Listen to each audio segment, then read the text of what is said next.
Answers, this is Robin Thompson, and today you're going to be listening to my presentation for our MPA 510 course, History and Theory of Public Administration, and we're going to be linking it all together.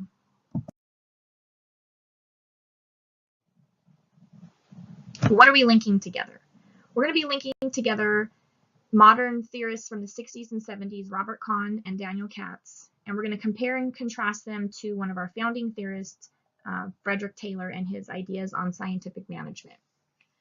So the theory that Katz and Kahn brought about in the 60s and 70s shares some roots of Frederick Taylor's views on achieving efficiency in the workplace. But at the same time, they were able to branch out and form their own views of creating efficiency and finding their own best way to do things, not just one best way to do it. Katz and Kahn's perspective intermingles with Henry Fayol and some of the 14 principles of management, and also with Mary Parker Follett and her power with, not power over stance.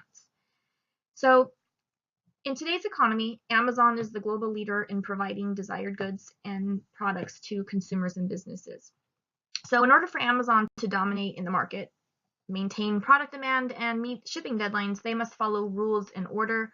They have to strategically execute division of labor, and they also need to be open-minded to new ideas and innovation, both from internal and external sources. And by exhibiting these characteristics, Amazon will be able to maintain a level of efficiency equivalent to the founding theorist Taylor, as well as mixing in their own theories so that Amazon can continue to evolve, change, and make adjustments to stay ahead of competition.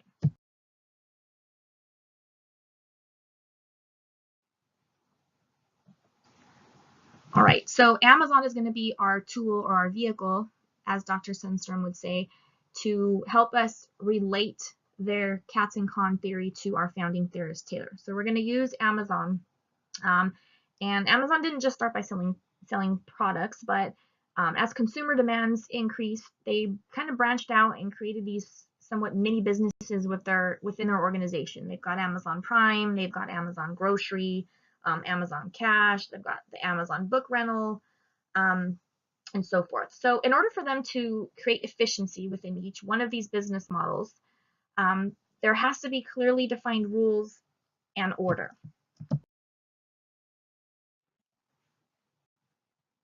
So the rules, the order, and the process is critical to their efficiency and the success of their business. So the production of each team member and employee must be seamless. Everybody must work together.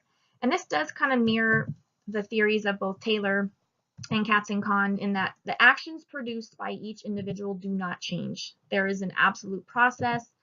Actions are repeated over and over, and this kind of helps maintain the stability in the process flow. And training is critical to this, because if an employee is unable to perform their required duty, another person should be able to step in and fulfill the role. So that way there's no negative impact or disruption, and production remains efficient. But one of the differences between Katz and Kahn and Frederick Taylor is the way that they all deal with change. And we're going to talk about change later on at the end. But they share a common goal of efficiency, but Katz and Kahn were more open-minded when it came to finding the best way to achieve efficiency. In today's world, technology has drastically improved compared to the days of Taylor. And if Amazon doesn't keep up with new technology, explore new and better ways of doing things, then it's going to be difficult for them to maintain and evolve with the environmental forces that go along and impact or affect the goals of the organization itself.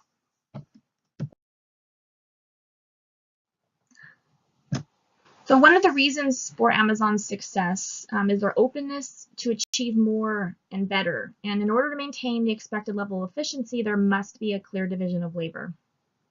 Each employee has their own specific job, their own duties, their own roles, and their own expectations. So division of labor is essential to the efficiency of the company.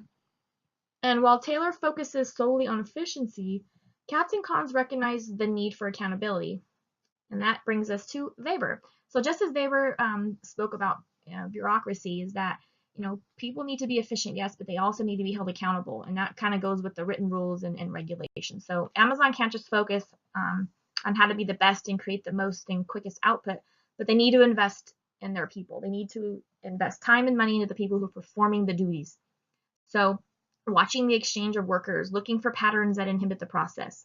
The relationships among these people became important in the 60s and 70s to come. And they kind of realized that, people aren't just as easily replaceable. You can't just take someone out and put someone in. It does impact the flow.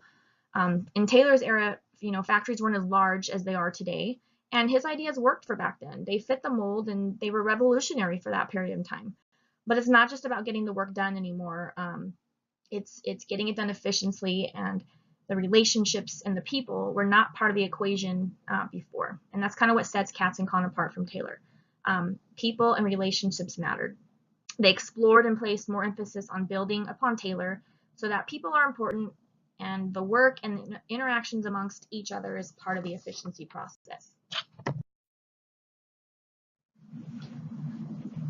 So in order to stay innovative and competitive in today's economy, the people at the top of the hierarchy need to be open to explore new concepts and new ideas. Efficiency is not sustainable in any organization without the development of the people. So the open systems that Katz&Kahn's embraced differed from the early theorist Taylor, because now there's this idea of open system, and you can't just shut down, you can't run down, because the energy that's employed within the organization, the people, they create this synergy, they work well together, they promote and foster an environment so that the organization itself can create efficient input and output.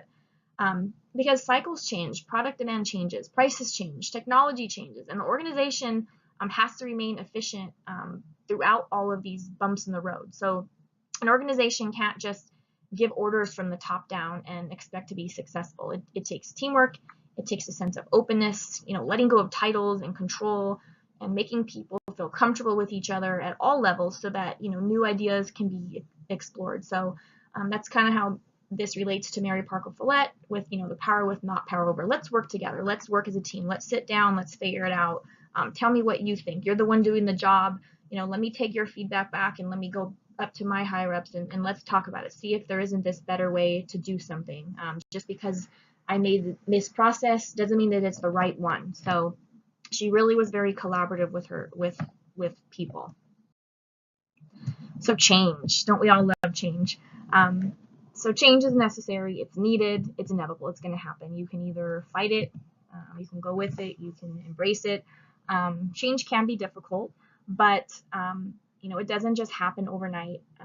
So as we've learned so much about each one of these theorists, we have our founding ones, but everyone that's come along the way has recognized a need for change, and they just keep building upon our founding documents and our founding theorists. And it's not to say that one's wrong than the other, but they recognize that something can be done differently, and if we choose to ignore it, we're going to lose that sense of accountability and efficiency, and things may fall apart. So all these theorists laid the foundation, but as time evolves and society evolves, we have to be open-minded to recognizing that there may be a better way to do this. I hope you guys enjoyed my presentation today. I hope you guys have a great week, and I look forward to listening to your guys' presentations. Bye.